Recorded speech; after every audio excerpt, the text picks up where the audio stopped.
Hello everyone, આજે હું તમારી સાથે શેર કરીશ એકદમ નરમ અને મુલાયમ લાડુ. પણ એને બેસનના લાડુ સમજવાની ભૂલ બિલકુલ ના કરતા, કારણ કે આ બન્યા છે તલ અને શિંગદાણાથી. જનરલી આપણે તલના લાડુ કે શિંગદાણાની ચીક્કી વગેરે તો ખાતા જ રહેતા હોઈએ છીએ, પણ એકવાર તમે આ નવા રીતેથી બનતા લાડુ બનાવીને ખાઈ જજો. તમે એને વારંવાર ખાવાનું પસંદ કરશો. આ ટેસ્ટી તો હોય જ છે, પણ ઘણા હેલ્ધી પણ હોય છે અને લાંબા સમય સુધી એને સ્ટોર પણ કરી શકાય છે. તો એને બનાવવા માટે સૌથી પહેલાં આપણે શિંગદાણાને ડ્રાય રોસ્ટ કરી લેશું. તો મેં અહીંયા મેઝરમેન્ટ કપને માપીને 2 કપ શિંગદાણા લીધા છે. શિંગદાણાને લો ફ્લેમ પર જ રોસ્ટ કરશું, એનાથી એ બળશે પણ નહીં અને બહુ સરસ રોસ્ટ થશે. એકદમ સરસ ગોલ્ડન કલર એનો આવી જશે. ઉપરની સ્કિન થોડીક ડાર્ક થઈ જાય અને એ ચટકવા માંડે ત્યારે આપણે ગેસની ફ્લેમને બંધ કરી લેશું અને એક પ્લેટમાં નીકાળીને રાખી દઈશું, જેથી એ સારી રીતે ઠંડા થઈ જાય. ત્યાં સુધી સેમ પેનમાં આપણે તલને પણ રોસ્ટ કરી લઈએ. 1 કપ તલ લેશું. તલને પણ લો ફ્લેમ રાખીને ધીરે ધીરે રોસ્ટ કરશું, કારણ કે આ બહુ જલ્દીથી શેકાઈ જાય છે અને બળવા પણ માંડે છે. એને હંમેશા સતત ચલાવતા રહીને એકદમ સ્લો ફ્લેમ પર જ શેકો. એનાથી તલ બહુ સરસ રીતે શેકાઈ જશે.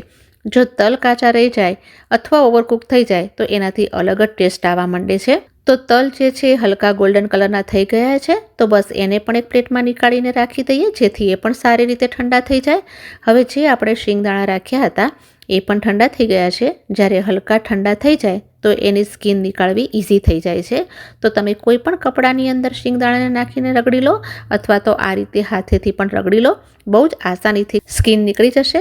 તો હવે સ્કિન નીકળ્યા પછી એના છોતરાને આપણે ચાળીને અને અલગ કરીને સાફ કરી લેશું.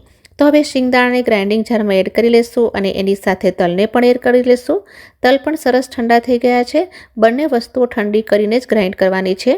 તો મિક્સીને ચાલુ બંધ કરીને જ પીસો. એનાથી એનું જે ઓઇલ છે એ સેપરેટ નહીં થાય અને એ બહુ સરસ આ રીતે પાવડર ફોર્મમાં આવી જશે. તો જુઓ, એકદમ સરસ રીતે પીસાઈ ગયા છે. આગળ હું એક સિક્રેટ બતાવીશ, જેના માટે આપણે એને આટલું જ પીસવાનું છે, વધારે નથી પીસવાનું. હવે એક કડાઈની અંદર ગોળ એડ કરશું. જેટલા આપણે શિંગદાણા અને તલ લીધા છે એટલો જ આપણે ગોળ લેવાનો છે. પણ તમને જો લાડુઓમાં ગળ પણ વધારે પસંદ હોય તો ગોળને થોડોક વધારે એડ કરી શકો છો. એનાથી લાડુના ટેક્સચરમાં કોઈ ફરક નહીં પડે. સાથે જ 1 મોટી ચમચી ઘી એડ કરશું. એનાથી લાડુમાં ટેસ્ટ પણ સરસ આવશે અને લાડુ નરમ બનશે. હવે ધીરે ધીરે કરીને ગોળને મેલ્ટ કરી લેવાનો છે. આમ તો આમાં તમારે કોઈ પણ ચાસણી વગેરે કરવાની જરૂર નથી. જેવો જ ગોળ સારી રીતે મેલ્ટ થઈ જાય અને આ રીતે આમાં સારા પ્રમાણમાં ઝાગ થવા માંડે અને હલકો ડાર્ક થઈ જાય પહેલાં કરતાં, તો બસ આ કન્ડિશન પરફેક્ટ છે આગળના સ્ટેજ માટે. પણ તેમ છતાં તમે અંદાજો ના લગાડી શકો તો આ રીતે બાઉલમાં પાણી લઈ લો અને એની અંદર ગોળવાળું મિશ્રણ નાખી દો. બીજી બાજુ ગેસની ફ્લેમને બંધ કરી લો, કારણ કે એક બાજુ તમે ચાસણી ચેક કરતા હશો તો ગોળ બળી પણ શકે છે. તો આ રીતે તોડશો તો જુઓ, એકદમ ઇઝીલી બ્રેક થઈ રહ્યો છે, એટલે કે ચાસણી એકદમ પરફેક્ટ છે. તો જે હવે પીસીને આપણે વસ્તુઓ રાખી હતી એ અંદર એડ કરશું અને ફટાફટ મિક્સ કરી લેશું. અહીંયા હાથ આપણે જલ્દીથી ચલાવવાના છે, નહીંતર ગોળ છે એ બળવા માંડે છે. ગેસની ફ્લેમને બંધ જ રાખી છે. એકવાર સારી રીતે મિક્સ થઈ જાય, ગેસ પરથી નીચે ઉતારી લેશું અને ચલાવતા રહેશું. અને હવે ઠંડુ થઈ રહ્યું છે. ઠંડુ થતાં એ ઘણું જ હાર્ડ પણ થવા માંડે છે. થોડીક વાર ચલાવશું અને પછી એને હાર્ડ કરી લેવાનું છે. અને જો તમે કડક લાડુ ખાવાનું પસંદ કરતા હો તો ગેસ પરથી નીચે ઉતારી હાથ પાણીવાળા કરી અને તરત જ લાડુ બાંધી લો. આપણે અહીંયાને બિલકુલ ઠંડુ કરી લીધું છે. ઠંડુ થયા પછી એ હાર્ડ થઈ ગયું છે અને બીખરવા પણ માંડ્યું છે. તો બસ આ સ્ટેજ પર આપણે એને મિક્સીમાં એડ કરી લેવાનું છે અને પલ્સ મોડ પર ફેરવશું. એનાથી શું થશે કે તલ અને શિંગદાણામાંથી ઓઇલ વધારે રિલીઝ થશે અને આ લાડુ બાંધવામાં બાઇન્ડિંગનું કામ કરશે. તો આ રીતે 2 વાર કરીને મેં બધું જ મિશ્રણ પીસી લીધું છે. ઘણું જ ખીલેલું અને છૂટું લાગે છે અને જોવામાં એવું લાગે છે કે જાણે બેસન છે. હવે એમાં એડ કરીશ એલચીનો પાવડર ફ્લેવરના માટે. સૂકા નાળિયેરના નાના ટુકડા કરીને એને હલકા ઘીમાં ફ્રાય કરી લીધા છે, એ પણ એડ કરી લેશું.